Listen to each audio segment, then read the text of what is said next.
A beautiful project is the result of your design efforts, from color and space planning to appliance and hardware choices. However, even in the most well-crafted designs, there can be collisions. Seriously, we're talking about areas where fillers are used in the optimal positions, and yet we still have a collision with the wall. And here you can see the resulting paint chip from that, and damage can occur as time goes on. Other collisions are where we have varying cabinet depths, the hardware again impacting that vertical panel that it's next to. Or sometimes we have cabinet doors opening back to back, and because of the hardware placement, we've generated our own collision in this design. And in this case, you can see significant scarring on the hardware itself.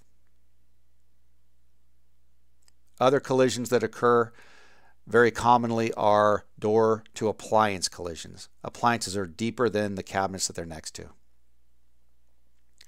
Concealed pullouts, trash pullouts, or internal accessories. Cabinet doors can collide with those when they are open. The reason we have these collisions is because the hinge has the capability of swinging as much as 110 degrees open. However, if we install a restrictor clip, we would limit that opening to 86 degrees, and that would remedy many of the collisions that we've shown you.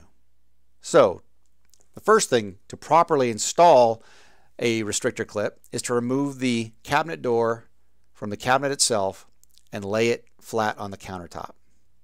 Place the hinge in the closed position. This is what the restrictor clip looks like for Millenia.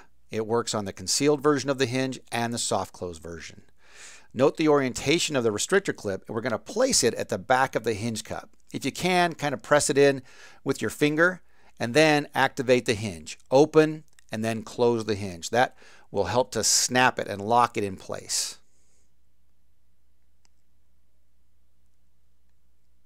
Once it's installed correctly, it should look like this. And now you can see with the red circled hinge, we've restricted that opening. After installing a restrictor clip in each hinge, you'll replace the cabinet door back onto the cabinet. In Cornerstone, the restrictor clip looks like this. It is not interchangeable with Millenia. Steps are the same. The first step, remove the cabinet door from the cabinet itself and lay it flat on the countertop. Place the hinge in the closed position and then place the restrictor clip at the back of the hinge cup. We're going to show you an up-close view of this so you can see what this actually looks like.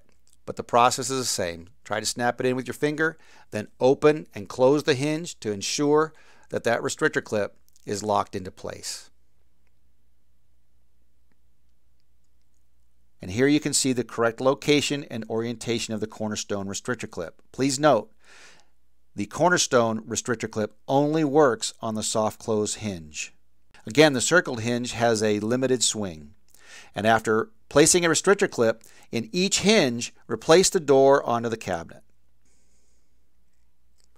And now, with that trash pullout open, we no longer have a collision. And at the appliance, we're not hitting that refrigerator anymore.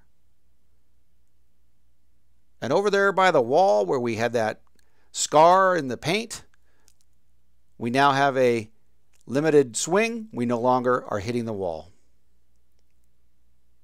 However, some of the collisions were not correctable with restrictor clips. Because of the hardware placement, we're still impacting the panel next to the cabinet, and this back-to-back hardware situation was also not correctable. As you can see, restrictor clips will help your customers' cabinets maintain their beauty for the life of the product. Be sure to review your designs for potential collisions and order restrictor clips as needed. Thank you.